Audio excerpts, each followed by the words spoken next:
Good morning. I'm Tom Edman, CEO and President of TTM Technologies.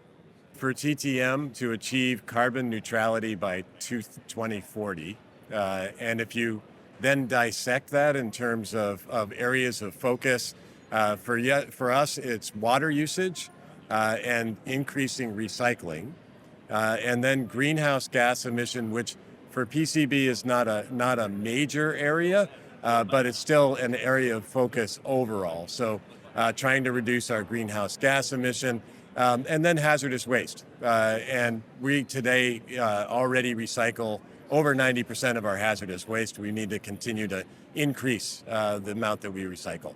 We've been working on them for years. I think at least the last 10 years since I've been here, this has been a priority for us. But the stated goal of 2040, that is about a 2-year-old goal. And we have a roadmap on how to get there.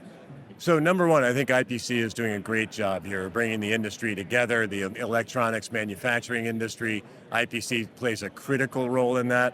As I think about what TTM would love to see, consistency in terms of disclosure requirements and coordinating with our customers around that would be outstanding.